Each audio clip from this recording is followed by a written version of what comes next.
Assalamualaikum Bu Patin. Waalaikumsalam warahmatullahi wabarakatuh, Bu Devi. Bagaimana kabarnya Bu Patin hari ini? Alhamdulillah baik, Bu. Bagaimana kabarnya Ibu Devi? Alhamdulillah baik juga Bu Patin. Ibu Patin, saya dengar Ibu ada yang ingin Ibu ceritakan sesuatu ya dengan saya? Oh, iya, Bu, iya, heeh. Saya ingin menceritakan permasalahan saya yang ada di sekolah, Bu. Oh baik Bu Patin, kita memiliki waktu 15 menit ya Bu ya untuk berbincang-bincang. Jadi silakan apa kira-kira yang mau Ibu Patin ceritakan? Begini, Bu, di sekolah saya ini, saya melihat ya bahwa siswanya itu merasa bosan untuk belajar di sekolah, Bu. Mhm. Karena setelah saya amati, ternyata rekan-rekan guru ini melakukan pembelajaran yang monoton dengan cara berceramah. Padahal mereka bisa memanfaatkan sarana yang ada di sekolah. Seperti yang saat ini sudah ada itu Infocus dan juga, kebetulan lapangan sekolah kami juga luas. Mhm. Padahal itu kan bisa dijadikan sebagai media pembelajaran gitu, Bu. Tapi rekan-rekan guru ini tidak memiliki inisiatif untuk mengoptimalkan sarana atau media yang ada di sekolah tersebut. Tetap saja menggunakan pembelajaran yang gitu-gitu saja, sehingga, banyak siswa yang bosan melakukan pembelajaran di sekolah. Itu, Bu. Oh, baik Bu Patin. Berarti di sekolah Ibu Patin masih banyak guru yang, kurang bervariatif ya Bu dalam pembelajaran ya? Iya betul, Bu, iya. Pembelajarannya dengan cara berceramah gitu-gitu saja setelah saya lihat dan, tanya-tanya dengan siswanya juga seperti itu, "Bagaimana nih pembelajarannya?" Gitu kan. "Iya, Bu, ini males," kayak gitu. "Gini-gini aja," gitu kan. Atau mereka tidak antusias ketika belajar di sekolah. Baik Bu. Kira-kira apa yang ingin Ibu dapatkan dari percakapan kita hari ini Bu Patin? Dari percakapan kita hari ini saya ingin perubahan, Bu, setidaknya sedikit saja perubahan di sekolah, yaitu cara belajarnya diubah sedikit mungkin dengan menggunakan metode, model, atau pemanfaatan media yang ada di sekolah, atau memanfaatkan sarana-sarana yang sudah disediakan oleh sekolah gitu, Bu. Mhm. Jadi Ibu Patin ini menginginkan adanya perubahan di rekan-rekan guru Bu Patin untuk merubah cara mengajarnya ya Bu ya? Iya, betul sekali, Bu. Nah Bu Patin, perubahan yang seperti apa yang Ibu Patin harapkan dari rekan-rekan guru Ibu Patin? Eee Perubahan yang menuju lebih baik lagi lah, Bu. Seperti menggunakan metode model yang bervariasi, Mhm, terus memanfaatkan media sarana yang ada di sekolah secara maksimal. Di situ mhm. kan sudah disediakan kan, Bu, oleh sekolah, tapi guru kurang memanfaatkan secara maksimal gitu, Bu. Oh, berarti itu pembelajaran yang bervariatif ya, Bu, ya? Pembelajaran bervariatif itu dibilang ideal dan itu levelnya 10 ya, Bu? Nah, Iya. kira-kira, untuk di sekolah Ibu Patin levelnya sampai mana ya, Bu, ya? Oh, mungkin, untuk saat ini ya, Bu, ya, Mhm, level 5 karena, masih banyak walaupun ada beberapa guru, yang sudah memanfaatkan sarana dan prasarana di sekolah, dan sudah melakukan pengembangan diri serta menggunakan pemanfaatan teknologi. Contohnya seperti menggunakan slide PowerPoint, mhm. tetapi sebagian besar itu belajarnya masih begitu-begitu aja lah, Bu, model yang lama, masih menggunakan cara yang lama gitu, Bu. Terus tidak memaksimalkan sarana dan prasarana yang ada, terus menggunakan media dan metodenya gitu-gitu aja, Bu. Baik Ibu Patin. Kira-kira, di level berapa sih yang ingin Ibu lihat rekan-rekan Ibu Patin ini? Mmm, pastinya karena kita berusaha untuk adanya perubahan. Hanya ada Mhm, sedikit aja perubahan, pengennya di level 7 aja dulu. Karena banyak guru juga yang sebenarnya antusias, tapi mereka bingung cara menggunakannya seperti apa gitu, Bu. Mhm. Kalau sudah begitu Bu, langkah-langkah yang akan Ibu lakukan untuk membantu guru-guru untuk melakukan perubahan pembelajaran seperti apa Bu, langkah-langkahnya? Untuk langkah yang akan saya lakukan, dalam perubahan pembelajaran yang pertama ya, Bu, ya, Mhm saya akan mendiskusikan permasalahan ini kepada rekan-rekan, mhm agar ada perubahan dalam pembelajaran, terus, mhm. kemudian saya akan mencoba mengadakan pendampingan, seperti melakukan mentoring begitu, Bu. Heeh, melakukan mentoring ya Bu Patin ya? Heeh, Iya, selain mentoring, apa ada strategi lain untuk dilakukan dalam melakukan perubahan kepada rekan-rekan Ibu? mmm.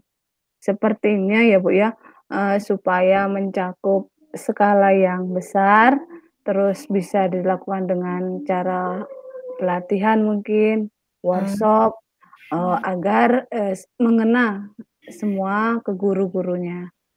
baik Fatin. Tadi ada mentoring ya, dan juga ada workshop. Nah, kira-kira yang akan dilakukan untuk saat ini, yang nyaman dilakukan itu metode atau strategi yang mana Bu Patin? Sepertinya untuk saat ini yang lebih cepat itu ke mentoring dulu ya, Bu, ya. Mhm. Karena, mentoring ini sasarannya yang ingin ada perubahan dan guru itu benar-benar mau adanya perubahan gitu, Bu. Baik Bu Patin. Kira-kira siapa yang dapat membantu Ibu Patin untuk melaksanakan mentoring ini, Bu? Mmm, yang saya kan memiliki teman tuh yang pandai dalam bidang IT kan, Bu, ya.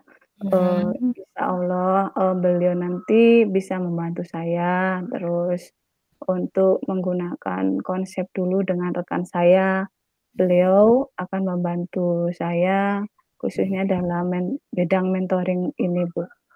Oke, berarti Bu Patin pengen melakukan mentoring ini dengan cara berkolaborasi ya, Bu, ya, dengan rekan kerjanya. Kira-kira kapan nih Bu Patin mau direalisasikan mentornya? Mmm, Kalau bisa sih, Bu, secepatnya lah, Bu, insyaallah ya, Bu, ya. Ya. Mungkin minggu depan insyaallah saya akan melakukan, terus saya akan mencoba berkoordinasi, terus berkolaborasi dengan rekan-rekan di sekolah saya terlebih dahulu, terus kemudian saya akan mencoba untuk melakukan kegiatan mentoring tersebut. Oke Bu Patin, bagus sekali ya Bu ya. Kira-kira dari percakapan kita hari ini apa sih yang Ibu Patin dapatkan Bu? Saya sedikit ada gambaran ya, Bu, ya, Mhm. bagaimana cara saya memberikan perubahan di sekolah saya ini khususnya, terus, memberikan dampak pada rekan-rekan untuk memberikan perubahan dalam penyampaian materi kepada siswa, yaitu dengan cara mentoring untuk saat ini.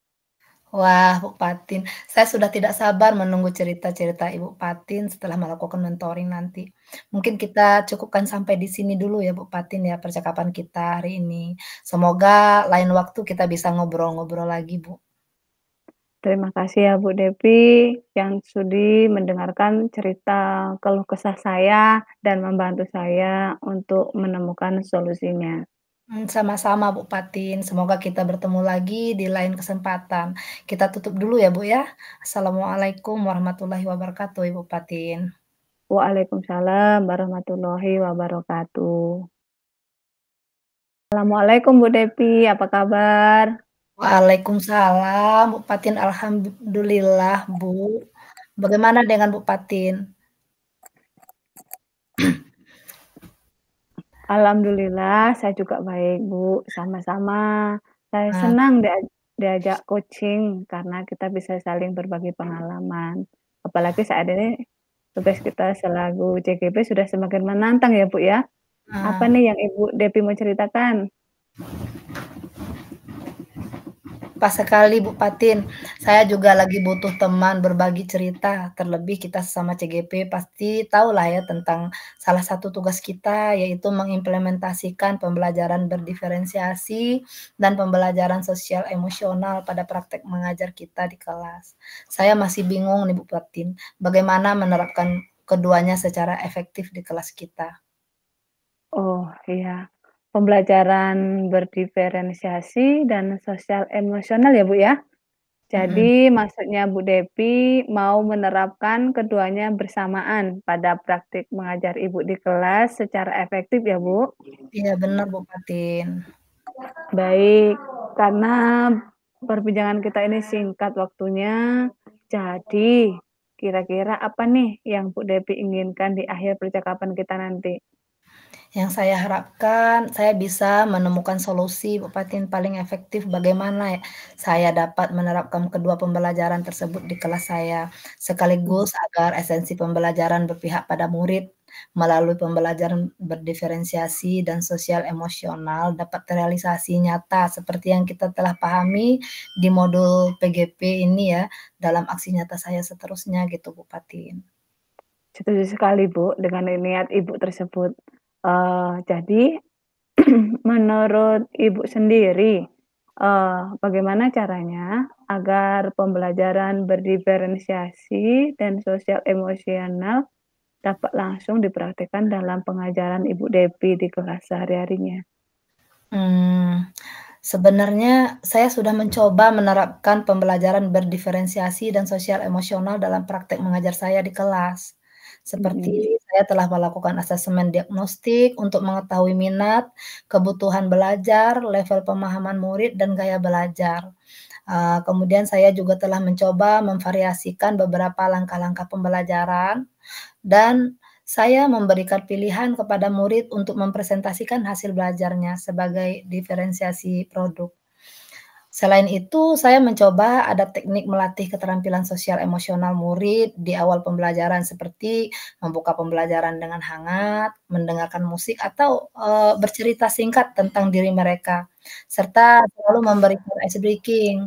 Namun saya merasa masih kurang efektif dan, ada kendalanya gitu Bu Patin.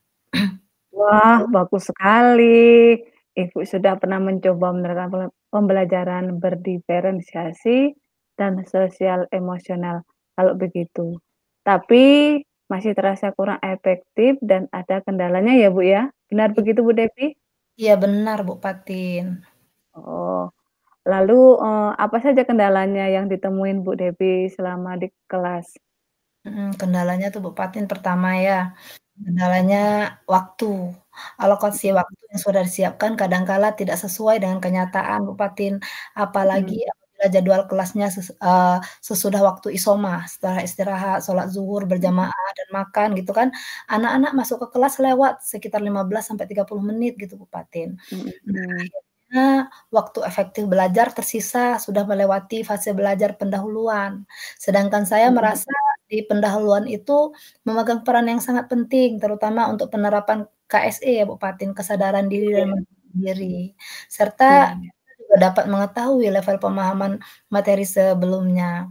Kedua penting, untuk dapat menerapkan pembelajaran berdiferensiasi diperlukan persiapan yang menyeluruh, dan itu memerlukan waktu untuk mencari media, bahan ajar, dan merancang langkah-langkah pembelajarannya gitu Bu Patin.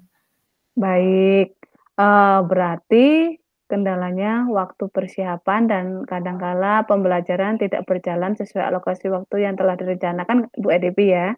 Mmm. Oke, kalau begitu menurut Ibu, apa indikator bahwa pembelajaran berdiferensiasi dan sosial emosional yang Ibu terapkan itu sudah efektif?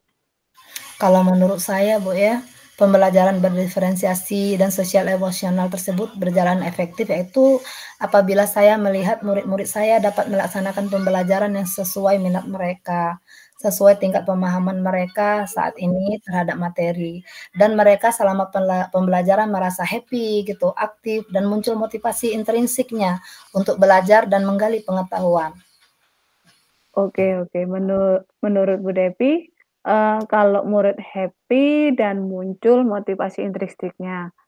materi sesuai dengan minat dan level kemampuan murid. Maka pembelajaran berdiferensiasi dan sosial emosional telah berjalan efektif. Begitu ya, Bu, ya? Iya, Eee, Bu. Lalu apa yang menurut Ibu Devi ini yang belum bisa terpenuhi? Ya itu tadi Bu, ada langkah-langkah yang sudah dipersiapkan, ternyata terpaksa di-skip atau dihilangkan karena waktu yang tidak memadai lagi. Saya juga agak sedikit, kerepotan untuk mempersiapkan metode, model pembelajaran yang berbeda-beda setiap pertemuan, sehingga saya merasa belum optimal Bu dalam penerapannya. Baik, dari penjelasan Ibu tadi, apa yang Bu Devi pikir untuk mencapai pembelajaran yang sesuai alokasi waktu yang sudah direncanakan dan bisa selalu bervariasi setiap pertemuan sehingga terus terasa optimal. Apa rencana konkretnya Bu Devi?